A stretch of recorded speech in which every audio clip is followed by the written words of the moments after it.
வணக்கம் உறவுகளே. இன்றைக்கு 17ஆம் தேதி 12ஆம் மாதம் 2025ஆம் ஆண்டு புதன்கிழமை. எங்களுடைய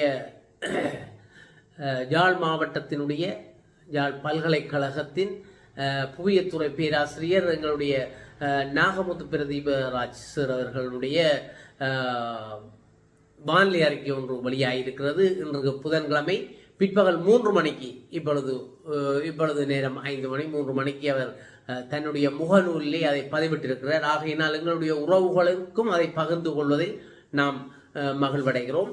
அந்த வகையிலே இன்றைக்கு வங்கள விரிகுடாவில் இலங்கைக்கு தென்கிழக்காக உருவாகிய காற்று சுழற்சி மேற்கு வடமேற்கு திசை நோக்கி நகர்ந்து தற்போது இலங்கைக்கு தெற்காக நிலை கொண்டுள்ளது. அதேபோல் இலங்கையின் தென்பகுதியில் ஒரு வளிமண்டல உறுதியற்ற நிலைமையும் காணப்படுகிறது. இதன் காரணமாக தற்பொழுது நாட்டின் பல பகுதிகளுக்கு கிடைத்து வரும் மழை எதிர்வரும் 19ஆம் தேதி வரை நீடிக்கும் என எதிர்பார்க்கப்படுகிறது. 19ஆம் தேதி வரை நீடிக்கும். நாளை இரவு முதல், அதாவது நாளை 18ஆம் தேதி 12ஆம் மாதம் 2025ஆம் ஆண்டு வடக்கு மாகாணத்திற்கு மழை படிப்படியாக குறைவடையும் என எதிர்பார்க்கப்படுகிறது. நாளையிலிருந்து கொஞ்சம் கொஞ்சமாக மழை குறைவடையும்.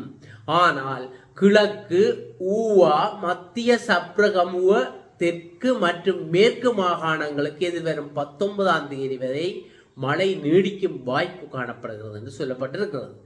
அடுத்தது ஒன்று சொல்லியிருக்கிறார். காற்று சுழற்சி இலங்கைக்கு தெற்காக நிலை கொண்டிருப்பதனாலும், 2 தென்பகுதியில் நிலவும் வளிமண்டல உறுதியற்ற தன்மையினாலும் மத்திய, ஊவா மற்றும் சப்ரகமுவ மாகாணங்கள் இன்று முதல், அதாவது 17/12/2025 தொடக்கம் எதிர்வரும் 19ஆம் தேதி 12ஆம் மாதம் 2025ஆம் தேதி வரை சற்று கனமழையை பெறுகிற வாய்ப்பு பெறும் என எதிர்பார்க்கப்படுவதாக சொல்லியிருக்கிறேன்.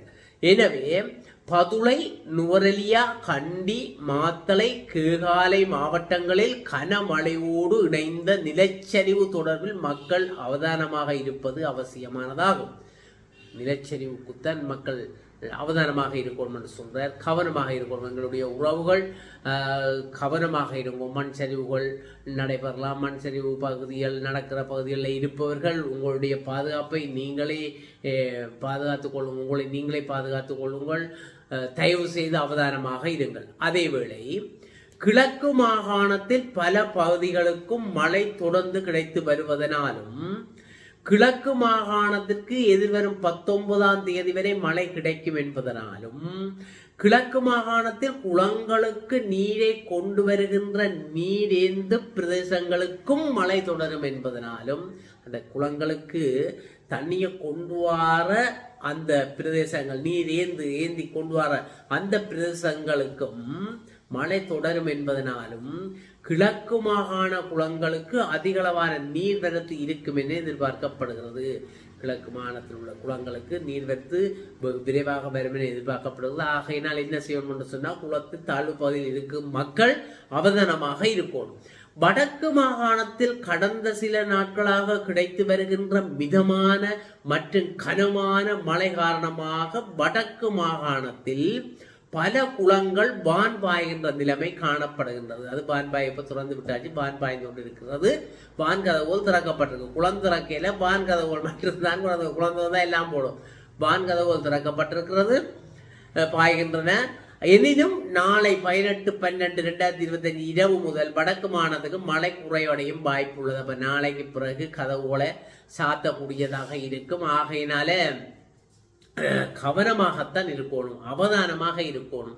இதுக்கும் அவதானம் தான் தேவை. நாங்கள் எச்சரிக்கையாக இருந்துட்டால், அது எச்சரிக்கையாக இருந்து நாங்கள் கவனமாக இருந்தால் அது வந்து வராட்டி அது பிரச்சனை இல்லை. வராமல் ஏமாந்து போறோம், வராவிட்டுட்டே அப்படியெல்லாம் சொல்லக்கூடாது. வராவிட்டால் நன்மைதான் எங்களுக்கு நல்ல. வந்துட்டால் பிரச்சனை இல்லை. அப்ப நாங்கள் கவனமாக இருக்கணும். அதேவேளை கடந்த சில நாட்களாக நிலவிய குளிர் மீண்டும் நாளை மறுதினம் முதல் 19/12/2025 அதிகரிக்கும் என்பது. அப்ப இன்னும் உப்பு குளிராக பேருந்து அதிகரிக்குமா? ஐயோ, இதை விட அதிகரிக்குமா? எப்ப? அப்போ 19/12/2025 அதிகரிக்கும் என்பதோடு இந்த குளிரான வானிலை 26ஆம் தேதி வரைக்கும் இந்த மாதம் 26ஆம் தேதி தாங்க முடியாது. இப்ப வடிவா நாங்கள் மாபிள் போட்டு வச்சிருக்கோம். ஸ்டைல் மாபிள் வீடு என்று சொல்லுவோம். மாபிள் எடுத்து படுக்கவே இல்லாதப்பா. முந்தி நாங்கள் மண் தரையில மொழிகி போட்டு சாணத்தால மொழிகி போட்டு படுத்தால் ஒரு குளிரும் தெரியாது, ஒரு சூடு வரும், ஒரு சூடு நிலைமை இருக்கும் நிலத்திலே படுக்கலாம். நாங்கள பசி நாங்களும் அனுபவிக்கல வடிவாதை. இப்போ சீமேந்த போட்டோம்.